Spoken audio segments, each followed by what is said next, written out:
በስመ ስላሴ በስመ አብ ወወልድ ወመንፈስ ቅዱስ አሃዱ አምላክ አሜን።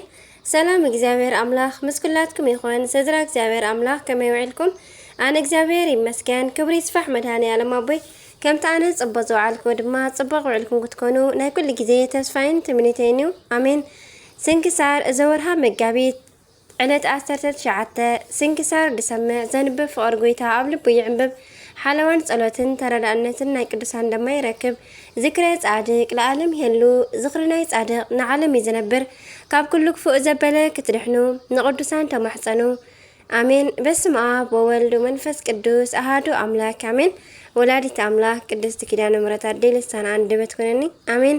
መጋቢት 19 በረከት ረድኤት ናይ ወርሓዊ ቅዱስ ገብርኤል መስከላት ናይ ኹን ብስራቱ የስማዕና አሜን። ናይ ሐዋርያ ቅዱስ ጳውሎስ ወዲ መዝሙር ዝነበረ ሐዋርያ ቅዱስ አርስጦቦሎስ ብእምኒ ተሃሪሙ ሰማዕትነት ምስ ተቀበለ ተጋድልኡ ፈጺሙ ብሰላም ዓረፈ። ቅዱስ አስከናፍርን ቤተሰቡን እውን ድሕር ብዙሕ ተጋድሎ ዓረፉ። ንሶም ድማ ሰበይቱ ቅድስት ማርታን ደቁ ዝኸበሩ ቅዱሳን አርቃዲዮስን ዮሐንስን እዮም። እለ እስክንድሮስ፣ አጋቢዮስ፣ ኒሞላስ፣ ዲዮናስዮስ፣ ሮሜሎስ፣ ተላሱስዮስን ዝተባሃሉ 7 ቅዱሳን ሰማዕታት ኣብ ዘመነ ዲዮቅልጥያኖስ ኣብ ቅድሚ ናይ ቂሳርያ መኮንን ናይ ጎይታና አምላኽነት መስኪሮም ድሕሪ ብዙሕ ስቃይን መከራን ብሰማዕትነት ዓሪፎም ናይ ክብሪ አኽሊል ከም ዝተጎናጸፉ ስንክሳር ታሪኾም ብሓጽር ይገልጽ። ቅዱስ አስከናፈርን ቤተሰቡን ቅዱስ አስከናፈር ብዙሕ ገንዘብ ዝነበሮ በዓል ጸጋ ክኸውን ከሎ ንእግዚአብሔር ብምፍራሕ ዝነብር ዝነበረ ጻድቕ እዩ። ንደቁ ዮሐንስን አርቃዲዮስን ድማ ብሃይማኖትን ምግባርን ይዕበዮም። ኣብ ዝዓበዩ ግዜ ከዓ ናይ ጥበብን ናይ ተግሳጽን ትምህርቲ ክመሃረሉ ተይሩት ናብ ዝበሃል ቦታ ሰደዶም። ትምህርቶም ምስ ወድኡ ድማ ክመጽዎ እሞ ደስ ኢልዎ ከመርዕዎም ተመኒዩ ኣምጽኦም እሞ ነገር ግን ብመርከብ እንዳመጹ ከለዉ ብማዕበል ተላዒሉ እታ መርከብ ተሰበረት እሞ ተሓለት። ነገር ግን እግዚአብሔር ብምሕረቱ ካብ ምስጣም ኣድሒኑ ናብ የብስ ኣውጽኦም ናብ ደገ ማለት እዩ። ንዮሐንስ እቲ ማዕበል ብሓደ ቦታ ኣውጽኦ እሞ ናብ ናይ ቅዱሳን ገዳም ኣትዩ መነኮሰ። ሓው አርቃዲዮስ ድማ ግን ዝሞተ መሲልዎ ንበይኑ ብዓቢ ተጋድሎ ክነብር ጀመረ።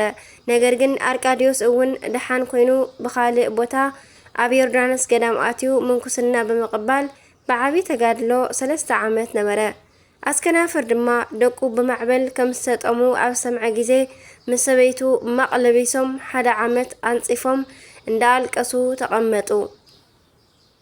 ኣብ ሓደ ለይቲ ኣቡነ አስከናፍር ክልቲኦም ደቁ ካብ ዕንቂ ዝተሰርሐ አኽሊል ተጎናጺፎም ኣብ ሕልሙ ስለ ዝረአየ ንሰበይቱ ነጊሩ ደቆም ከም ዘይሞቱ ብምሕሳብ ናብ ገዳማት ብምኻድ ንደቆም ክደልዩ ጀመሩ። ናብ ዮርዳኖስ ከይዶም ከዓ ናብ ናይ ቅዱስ ዮሐንስ መጥመቅ ገዳም ኣትዮም እንተሓተቱ ንአርቃዲዮስ ዘመንኮስዎ ንሓደ አረጋዊ ጻድቕ ኣቦ ረኸብዎም። ስለ ደቆም ኣብ ዝሓተትዎም እዞም አረጋዊ ጻድቕ ኣቦ ተመሊሶም ናብ ቤተ መቅደስ ክኸዱ ከለዉ ክልቲኦም ደቆም ብሂወት ከም ዝረኸብዎም ነገርዎም እሞ ዮሐንስ ድማ ኣብ በዓለ መስቀል ክሳለም ክመጽእ ከሎ ንአረጋዊ ኣቦ ረኸቦም እሞ ምስ ሓው አርቃዲዮስ ኣራኸብዎ። ንአስከናፍር ድማ ጸዊዖም ምስ ደቁ ኣራኸብዎ እሞ ኩሎም ተተሓሒዞም ኣልቀሱ። ቅዱስ አስከናፍር ድማ ንኣገልገልቱ ኣፋኒዩ ሃብቲ ንብረቱ ንድኻታትን ንጸሞም ዝሓደሩን ሂቡ ምስ ሰበይቱ ምስ ማርታ ኮይኖም ብኢድ እቶም አረጋዊ መንኩስና ተቐቢሎም ንሳ ድማ ናብ ናይ ኣዋልድ ገዳም ኣትያ ኩሎም ብዓቢ ተጋድሎ ክነብሩ ጀመሩ። ደቁ ድማ ንጎይታ ደስ ኣቢሎሞ ብሰላም ዓረፉ። ናይ ኩሎም ቅዱሳን ናይ ዕረፍቶም ዝክር መጋቢት ዕለት 19 ኮነ። ረድኤት በረከቶም ምስ ኩላትና ይኹን። በረከቶም ይሕደረና፣ ጸሎቶም ይርዳእና አሜን። ከምኡውን ሐዋርያ ቅዱስ አርስጦቦሎስ ጎይታና ካብ ዝመረጾም ናይ ወንጌል ብርሃን ንዓለም ከብርሁ ናብ ዓለም ካብ ዝለኣኾም ካብ ውሽጢ 72 ኣርድእቲ ሓደ እዩ። ኣብ በዓል 50 ምስ ካልኦት ሐዋርያት ናይ መንፈስ ቅዱስ ጸጋ ምስ ተቐበለ ንዝኸበሩ ሐዋርያት ንምግልጋል ተኸቲልዎም ወጸሞ ኣብ ናይ ኣገልግሎቱ ወቅቲ ድማ ንብዙሓት ዘይኣምኑ ሰባት ዝኸበረት ወንጌል ብምስባኽ ንጎይታና ናብ ምእማን መለሶም። ጥምቀት ኣጥሚቑ ድማ ስርዓት ሰርዓሎም። ድሕሪኡ ዝኸበሩ ሐዋርያት ንቅዱስ አርስጦቦሎስ አብራጣብያስ ኣብ ትበሃል ደሴት ብኣክብሮተ ኢድ ኤጲስቆጶስ ገይሮም ሸምዎ። ንሱ ድማ ኣብዛ ደሴት ወንጌል ብምስባኽ ንብዙሓት ብዝቐንዐት ሃይማኖት እግዚአብሔር ናብ ምፍላጥ መለሶም። ኣብ ቅድሚኦም ድማ ብዙሕ ዘደንቕ ተኣምራት ብምግባርን ብምምሃርን ከም ዝጸንዑ ገበሮም። ነገር ግን ካብ ክፉኣት ኣይሁድን ካብ ዮናናውያን ብዙሕ መከራ በጽሖ። ብዙሕ ግዜ እውን ናብ ናይ ፈረድቲ ኣደባባይ ወሲዶም ብእምኒ ቀጥቀጥዎም። ጎይታና ድማ ካብ ኩሉ መከራኡ የድሕኖ ነበረ። ሐዋርያ ቅዱስ አርስጦቦሎስ ድማ ኣገልግሎቱ ፈጺሙ ብሰላም ዓረፈ። ናይ ሐዋርያ ቅዱስ አርስጦቦሎስ ረድኤት በረኸቱ ይሕደረና፣ ብጸሎቱ ይምሓረና፣ አሜን። መጋቢት 19 ዝኽበሩ ዓመታዊ ናይ ቅዱሳን በዓላት ድማ ቅዱስ አስከናፈር፣ ሰበይቱ ማርታን፣ ደቁ አርቃዲዮስን ዮሐንስን፣ ቅዱስ አርስጦቦሎስ ሐዋርያ፣ 7 ቅዱሳን ሰማዕታት ካብ ዝተፈላለየ ቦታ ተኣኪቦም ብስም ክርስቶስ ዝሞቱ። ወርሓዊ በዓላት ድማ ቅዱስ ገብርኤል ሊቀ መላእክት፣ ኣብሳረ ድንግል ማርያም፣ ቅዱስ ኤስድሮስ ሰማዕት፣ አቡነ ኣብየ ጊዜ ጻድቅ፣ አቡነ ስነ ኢየሱስ፣ አቡነ ዮሴፍ ብርሃነ ዓለም። በረከት ረድኤት ናይ ኩሎም ቅዱሳን ናይ ዕለት 19 መጋቢት ምስ ኩላትና ይኹን፣ አሜን። ከምኡውን ናይ 20 መጋቢት ስንክሳር ንቕጽል። በስመ አብ ወወልድ ወመንፈስ ቅዱስ አሐዱ አምላክ አሜን። 20 መጋቢት ዝኸበረት ተጋዳሊት ቅድስቲ አስጠራጦኒቃ ብተኣምራታ ብጎይታና ከም ዝኣምኑ ምስ ዝገበረቶም ምስ ልዕሊ 5688 ዝኾኑ ደቂ ማሕበራ ብሰማዕትነት ዓረፈት። በዚ ዕለት ጎይታና ንቅዱስ አልዓዛር ድሕሪ ሞቱ ኣብ 40 መዓልቱ ካብ ሞታን ፈልዩ ዘተንስኣሉ ዕለት እዩ። ክብሪ ይኹኖሞ። በዚ ዝገበሮ ተኣምር ድማ ብዙሓት ብጎይታና ኣመኑ። ሙሉእ ታሪኹ ኣብ በዓለ ዕረፍቱ መጋቢት 17 ተጻሒፉ ኣሎ። ንመልከት ብዝመጽ ማለት እዩ። ተጋዳሊት ዝኾነት ቅድስቲ ጽጌ ስላሴ በዓላ ምዃኑ ስንክሳር ብስም ይጠቕሳ እዩ። ናይ ቅዱስ አስቃራን ቤተ ክርስቲያን ዝኸበረትሉ ዕለት እዩ። በረከተ ምሕደረና ናይ ኩሎም አሜን። ሰማዕት ቅድስቲ አስጠራጦኒቃ። ቅድስቲ አስጠራጦኒቃ ገና ኣብ ንእስነታ ሰውነታ ክሳብ ዝዓብርን ዝደርቕን ብጾም ብጸሎት ትጋደል ዝነበረት እያ። ጾም ጸሎታ ድማ ብስውር ትፍጽም ነበረት። ወላዲ ኣቦኣ ግን ጣዖት ዘምልኽ እዩ። 15 ዓመት ኣብ ዝመልአት ጊዜ ድማ ኣቦኣን ኣዲኣን እንታይ ደኣ ሰብነትኪ ዓቢሩ ኢሎም ሓተትዋ። ቅድስቲ አስጠራጦኒቃ ከዓ ሓጢኣተይ ይቕረ ምእንቲ ክብለለይ ናብ ናይ ክብሪ በዓል ቤት ናይ ጎይታይን ኣምላኸይን ኢየሱስ ክርስቶስ ይጽሊ ኣለኹ በለቶም። ጣዖት ኣምላኸ ዝኾነ ኣቦኣ ድማ ናብ ንጉስ ብምኻድ ኣብ ልዕሊ ገዛእ ጓሉ ከሳስን መስካርን ኮይኑ ቀረበ። ብብዙሓት ጾምን ጸሎትን ሰብነታ ከም ዝዓበረን ብኢየሱስ ክርስቶስ ከም ተኣምን ብምንጋር ነቲ ንጉስ ከሳቅያን ካብ እምነታ ከውፃእን ሓተቶ። እቲ ከሓዲ ዝኾነ ንጉስ ድማ ሽዑ ወተሃደራቱ ብምልኣኽ ንቅድስቲ አስጠራጦኒቃ ኣምፅኣ እሞ ንጣዖታት ክትሰግድ ኣብ ሓባበላ። ንሳ ድማ ኣብ ጎይታና ምእማን ከም ዘይትገድፍ ኣብ ዝረኣየ ጊዜ ናብ እስር ቤት ወሲዱ ኣሰራ። ኣዳ ድማ ክርስቲያን ስለ ዝነበረት ናብ እስር ቤት እንዳመፀት ንጓላ ቅድስቲ አስጠራጦኒቃ ኣብ እምነታ ክትጸንዕ ተተባብዓ ነበረት። ድሕሪኡ ንጉስ ንቅድስቲ አስጠራጦኒቃ ምስ ስቃይ ቀጸለ። ናይ ሓፂን ሰሌዳ ብምቕራብ ብእሳት ምስ ኣርሰንዎ ንሰብነታ ብኡ ኣጣቢቖም ብምቅጻል ብዙሓት ሰቃይዋ። ነገር ግን ጎይታና ብተኣምራት ሓልዩ ወልሓንቲ ከም ከይኮነት ወፀት እሞ ነዚ ተኣምር ዝረኣዩ 4700 ሰባት ድማ ኣብ ናይ ቅድስቲ አስጠራጦኒቃ ኣምላኽ ብጎይታናን ኣምላኽናን ኢየሱስ ክርስቶስ ኣሚኖም ብሰማዕትነት ዓሪፎም ናይ ክብሪ ኣኽሊል ተጎናጸፉ። ደጊሞም ድማ ናብ እስር ቤት ብምእታው ናይ ብዕራይ ቅርጺ ዘለዎ ናይ ሓጺን መስቀሊ ሰሪሖም ኣብኡ ሰቒሎምን ወጊኦምን ከብዳ ቀዲዶም ምእንቲ ክቐትልዋ ሰቐልዋ እሞ ነገር ግን እቲ ካብ ሓጺን ዝተሰርሐ ናይ ብዕራይ ቅርጺ ዘለዎ መስቀል ሽዑሽዑ ብተኣምራት ኣብ ክልተ ተሰንጢቑ ቅድስቲ ኣስጠራጦኒቃ ድማ ወላ ሓንቲ ከይኮነት ደሓነት። ነዚ ተኣምር ዝረኣዩ 985 ሰባት እንደገና ድማ ኣብ ጎይታና ኣሚኖምን መስኪሮምን ንሶም እውን ብሰማዕትነት ዓረፉ። ድሕሪኡ ቅድስቲ ኣስጠራጦኒቃ እትሞተሉ ነገር ምስ መኸሩ ሓያላትን መርዛማትን ኣትማን ናብ ዝተመልእዎ ዓብዪ ጉድጓድ የእተውዋ እሞ ነገር ግን ንሳ ናብ ጎይታና ኣብ ጸለየት ጊዜ መርዛማት ኣትማን ከም ሓመድ ኮኑ። ደጊሞም ድማ 4 ሰባት ዝሸከምዎ ዓብዪ ደንጎላ ኣብ ክሳዳ ኣሲሮም ብዙሓት ሰቐይዋ። ቅድስቲ ኣስጠራጦኒቃ ከዓ ኣብ ዝጸለየት ጊዜ እቲ ደንጎላ ኣብ 3 ተኸፍለ እሞ ወላ ሓንቲ ከም ዘይረኸባ ኾነት። ነዚ ዝረኣዩ ብዙሓት ኣረማውያን ሰባት ድማ ብጎይታና ኣሚኖም ብሰማዕትነት ዓረፉ። ደጊሞም ድማ ናይ ሓጽን ፊስቶ ጋን ቀሪቦም ኣብ ውሽጡ ዝፈልሐ እርሳስ ወይ ከዓ እርሳስ የእትዮም ብታሕቲ እሳት አንዲዶም ኣብ ዘሰቃይዋ ጊዜ ሕጂ እውን ብተኣምራት ዝፈልሐ እርሳስ ናብ ባዕሎም ተመሊሱ ንብዙሓት ናይ ንጉስ ሰራዊት ቀተሎም። ንጉስ ድማ ነዚ ኣብ ዝተመልከተ ጊዜ ብጣዕሚ ተቆጢዑ ናይ ቅድስቲ ኣስጠራጦኒቃ ክሳድ ብሰይፍ ክቆርጹ ኣዘዘ። ናይ ተጋድሎኣ ፍጻሜ ከዓ በፂሑ ስለ ዝነበረ በዚ ሰማዕትነታ ፈጺማ ናይ ክብሪ ኣኽሊል ተጎናጸፈት። ረድኤት በረኸታ ይሕደረና ብጸሎታ ይምሓረና ኣሜን። ተባዓታ ድማ ይዓድለና ኣሜን። 20 መጋቢት ዝኽበሩ ዓመታዊ ናይ ቅዱሳን በዓላት ድማ ቅዱስ ኣልዓዛር ጻድቕ ሐዋርያ፣ ቅድስትን ብጽዕትን ሰማዕትን ኣስጠራጦኒቃ፣ ቅዱሳን ሰማዕታት ናይ ቅድስቲ ኣስጠራጦኒቃ ማሕበር ዝኾኑ ኣዴና ቅድስቲ ጽጌ ስላሴ ኢትዮጵያዊት፣ ቅዱስ አስቃራን ሰማዕት፣ ኣባ ሚካኤል ሊቀ ጳጳሳት። ወርሓዊ በዓላት ድማ ቅዱስ ቴዎድሮስ ሊቀ ሰራዊት ሰማዕት፣ ቅዱስ ዮሐንስ ሓጺር፣ ቅዱስ አክሎግ ቀሲስ፣ ቅዱስ አጼ ካሌብ ጻድቅ ንጉሴ ኢትዮጵያ፣ ኣባ አማኒዮስ ዝሃገረቶና፣ ቅድስቲ ሳድዥ ለዋህ። በረከቶም ይሕደረና። ናይ ዕለት 20 በረከቶም ይሕደረና፣ ጸሎቶም ይርዳና ኣሜን። ከምኡውን ናይ 21 መጋቢት ስንክሳር ንቕጽል። በስመ አብ ወወልድ ወመንፈስ ቅዱስ አሐዱ አምላክ አሜን። መጋቢት 21 አምላኽ ናይ ዝወለደት ናይ ቅድስተ ቅዱሳን ድንግል ማርያም ኣዴና በዓላ እዩ። ወርሓዊ በዓላ እዩ።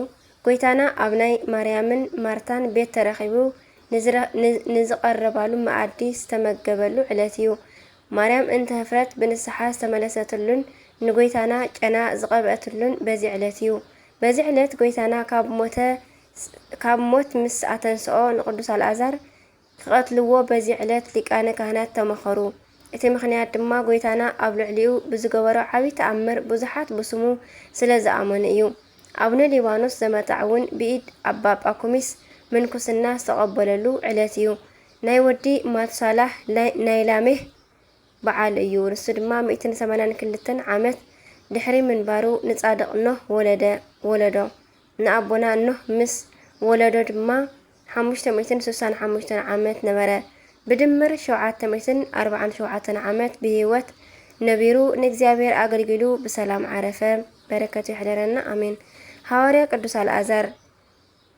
እዚ ቅዱስ አልዓዛር ካብ ዝመውት ድሕሪ 4 መዓልቲ ጎይታና ካብ ሞት ዘተንስኦን ተኣምሩ ዝገበረሉን ክኸውን ከሎ ንሱ ድማ ንወንጌል እናሰበኸ ፍሉያት ተኣምራት እናገበረ ንክርስቲያን ኣስፋሕፈሐ። ንማርያም እንተ ህፍረትን ንቅድስቲ ማርታን ሓወን ክኸውን ከሎ ጎይታና ብጣዕሚ ይፈትዎ ስለ ዝነበረ አልዓዛር ሙማቱ ኣብ ሰምዐ ጊዜ ኣልቂሱሉ እዩ። ኣብ ዝሞተሉ ኣብ 40 መዓልቱ ድማ ካብ ምውታን ፈልዩ ኣተንስኦ። ድሕሪ ዕርገት ጎይታ ድማ አልዓዛርን ይሕዋቱን ንቤቶም ናይ ወንጌል መምሃርን ኣጋይሽ መቐበልን ገይሮም ብዙሕ ኣገልገሉ። አልዓዛር ካብ ሞት ካብ ዝተንስእ ድሕሪ ሰሙን ጎይታና ተሰቂሉ ብስጋ ሞተ። ድሕሪ ናይ ጎይታና ትንሳኤ ከዓ አልዓዛር ምስ ሃዋርያት ኮነ። ኣብ መበል 50 መዓልቲ ምስ ሃዋርያት መንፈስ ቅዱስ ተቐቢሉ ንስብከተ ወንጌል ተዋፈረ። ኣይሁድ ድማ ንክርስቶስ ንዝኣምኑ ክርስቲያን ከሳድዱ ከለዉ ንኣልኣዛርን ንኣሕዋትን ሒዞም ብዙሓት ሰቃይዎም እሞ ኣብ መጨረሽታ ኣብ ቀዳድ መርከብ ጽዒኖም ናብ ባሕሪ ደርበይዎም። ነገር ግን ብተኣምራት ካብ ሞት ድሒኖም ናይ ፈረንሳ ግዝኣት ናብ ዝኾነት ሓንቲ ከተማ ተሰዲዶም ኣብኡ እንዳነበሩ ናይ ክርስቶስ ምስክር ኮኑ። ሐዋርያት ንቅዱስ ኣልዓዛር ኣብ ልዕሊ ሃገረ ቆጵሮስ ብኣንብሮተ ኢድ ኤጲስቆጶስነት ሸምዎ። ንሱ ድማ ንምእመናን ብጽቡቕ ኣተሓላልዋ እንዳሓለወ ኣብ ሽመቱ 40 ዓመት ኣገልገለ። ወንጌል እንዳሰበኸ ፍሉይ ተኣምራት እንዳገበረ ንክርስትና ኣስፋሕፍሐሞ ኣብ ዝተሸመላ ኣብ ከተማ ቆጵሮስ ድማ ናይ መጀመርታ ጳጳስ ብምዃን ንእግዚአብሔር ኣገልጊሉ መጋቢት 17 ብሰማዕትነት ዓረፈ። ቅድስቲ ማርያም እንተህፍረት ብንስሓ ዝተመለሰትሉን ንጎይታናን ኣምላኽናን ኢየሱስ ክርስቶስ ጨና ዝተቐብአትሉን በዚ ዕለት እዩ። ናይ ቅዱስ ኣልዓዛርን ናይ ኣሕዋቱ ናይ ማርታን ናይ ማርያምን ረድኤት በረኸቶም ይሕደረና ኣሜን። መጸለቶም ይርዳና ኣሜን። ከምኡውን አቡነ ሊባኖስ ዘመጣዕ ረድኤት በረኸቶም መስኩላትና ይኹን እሞ ክቡር አቡና አባ ሊባኖስ ዝገበርዎ ተኣምር እዚ እዩ። ካብ ዕለታት ሓደ መዓልቲ ኣብ ናይ ክቡር አቡና ዓመታዊ በዓሎም ብኢዶም ባሪኾም ካብ ዘፍለቕዎ ናይ ህይወት ጸበል ክጥመቓ ብዙሓት ኣዋልድ ተኣከበ እሞ ንጽባሒቱ ድማ ቅዱስ ስጋኡን ክቡር ደሙን ክቕበላ መጻ። ካብአን ድማ ሓንቲ ጓል ነቶም ካህናት ኣቦታተይ ዝነግረኩም ነገር ኣለኒ በለቶም። ንሶም ድማ በልስ ከንገርና ኣብ ዝበልዋ ጊዜ ብጣዕሚ መልክዑ ጽቡቕ ዝኾነ ሓደ መነኮስ በዛ መዓልቲ ለይቲ ናባይ መጺኡ ኣብ ማእኸልና ቆመ እሞ ካብ ማእኸል እዘን በጊዐይ ዘይኮነት ሓንቲ በጊዕ ኣላ በለሞ ካባይ ተሰወረ በለቶም። እቶም ካህናት ድማ ምስ ኣዋልድ ዘዛርብ እንታይ ኣለና ረብሓን ጥቕምን ዘይብሉ እዩ እሞ ኢሎም ነገራ ከይተቐበልዋ ተረፉ። በዚ ጊዜ ከዓ ሓንቲ ጓል ኣብ ማእኸሎም ወዲቓ ከም ዝሞተት ኮነት። ደጊማ እውን ተሰአት እሞ ካልኣይ ጊዜ ከም ዝሞተት ኮይና ወደቐት። ንሳልሳይ ጊዜ ድማ ከምኡ ወዲቓ ተሰአት። ዓብይ ግርማ ድማ ኾነ። ኣብኡ ዝነበሩ ሰባት ድማ ሰንቢዶም ኦ ጎይታ ይቕረ በለልና እንዳበሉ ምህለላ ገበሩ። ድሕሪኡ በዚ ጊዜ እታ ጓል ደሓነት። ኣብኡ ዝነበሩ ኩሎም ድማ ኣንቲ ጓል እዚ ኩሉ ፍዳን ስቃይን ዝረኸበኪ ብምንታይ ምኽንያት እዩ በልዋ። ንሳ ድማ ኣነ ካብ ወገንኩም ኣይኮንኩን እስላም እየ፣ ንስኹም ክርስቲያን እትገብርዎ ምእንቲ ክፈልጥ ብተንኮል ናብዚ መጻኹ፣ ኣብዚ ድማ ዝፈልጠኒ የለን ኢለ ነይረ እየ እሞ ኣቦታተይ ካብ ሕጊስ ኣብ ቅድሚኹም መጎስ እንተረኺበ ኣጥምቑኒ እሞ ክርስቲያን ግበሩኒ በለቶም። እቶም ካህናት ድማ ኣብ ዝቐንዐት ሃይማኖት ትዶ ተኣምኒ ኢኺ ኢሎም ሓተትዋ። ንሳ ድማ እወ ብፍጹም ልበይ ይኣምን እየ በለቶም። ንሶም ድማ በኣብ በወልድ በመንፈስ ቅዱስም ብሓደ ኣምላኽ ኣጥሚቖም ናይ ክርስቶስ ቅዱስ ስጋኡን ክቡር ደሙን ኣቐበልዋ። ነዚ ዝረኣዩን ዝሰምዑን ኩሎም ድማ ዓበይቲ ተኣምራት ንዝገብሩ ክቡር አቡና አቡነ ሊባኖስ ኣመስገንዎም። ናይ ገባሬ መንክራት ናይ ኣባ ሊባኖስ ረድኤት በረኸቶም ይሕደረና ብጸሎቶም ይምሓረና ኣሜን። ናይ አቡነ ሊባኖስ በረከቶም ይሕደረና። ካብ ገድሊ ኣባ ሊባኖስ ዘመጣዕ መጋቢት 21 ዝኽበሩ ዓመታዊ ናይ ቅዱሳን በዓላት ድማ ቅዱሳን ቤተሰብ ኣልዓዛር፣ ማርታ፣ ማርያ፣ አቡና ላሜህ ወዲ አቡነ ቅዱስ ማትሳላ ኣቦ ጻድቅ ኖህ ማለት እዩ። ቅዱስ ቴዎድሮስ ሰማዕት፣ ቅዱስ ጢሞቴዎስ ሰማዕት። ወርሓዊ በዓላት ድማ ቅድስት ድንግል ማርያም ኣዴና ወርሓዊ በዓላ፣ ኣበው ጎርጎርዮሳት፣ ኣቡነ ምእመነ ድንግል፣ ኣቡነ ዓምደ ስላሴ፣ ኣባ ኣሮን ሶርያዊ፣ ኣባ መርትያኖስ ጻድቅ። በረኸቶም ይሕደረና ኣሜን። ዝወደቐ ዝነጠበ ቃል ኮነ ፊደል ድማ ብኣፈ ቅዱሳን ድጓ መላእክቲ ተኣርምልይ ኣሜን። ስንክሳር ድሰምዕ ዘንብብ ፍቅር ጎይታ ኣብ ልቡ ይዕንብብ።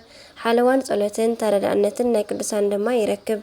ኣሜን ወኣሜን ወለ ኩሎም መላእክቲ ሰማይ ኣሜን። አቡነ ዘበሰማያት ይትቀደስ ስምከ ትምጻእ መንግሥትከ ወይኩን ፈቃድከ በከመ በሰማይ ከማሁ በምድር ሲሳየነ ዘለለ ዕለትነ ሀበነ ዮም ህድግ ለነ አበሳነ ወጌጋየነ ከመ ንሕነኒ ንህድግ ለዘአብስ ለነ ኢታብአነ እግዚኦ ውስተ መንሱት አላትነነ ወባልሃነ ኩሉ እኩይ እስመ ዚአኪ መንግስት ኃይል ወስብሐት ለዓለመ ዓለም አሜን። በሰላመ ቅዱስ ገብርኤል መልአክ እግዝእትየ ማርያም ሰላም ለኪ ድንግል በህሊናኪ ወድንግል በስጋኪ እመእግዚአብሔር ጽባኦት ሰላም ለኪ በሮክተ አንቲ እምአንስት ወብርኩር ያገርኪ ተፈሥሒ ፍሥሕት ማርያም ተጸጋ ምልዕተ ውዳሴ ምልዕተ ሞገስ ምልዕተ ኩሉ ሌሉ እግዚአብሔር ምስሌኪ ሰአሉ ጸልዪ ምህረተ ወእንቲአነ ምህረተ ኩሉ ዓለም ምህረተ ምድራቃ ሰው ፍቅር ወልድኪ ኢየሱስ ክርስቶስ ከመ ይስረይ ኃጣውኢነ ደማይጸነው ከተማጸነ መከራነኪ አሜን። ስብሐት ለእግዚአብሔር ወለወላዲቱ ድንግል ወለመስቀሉ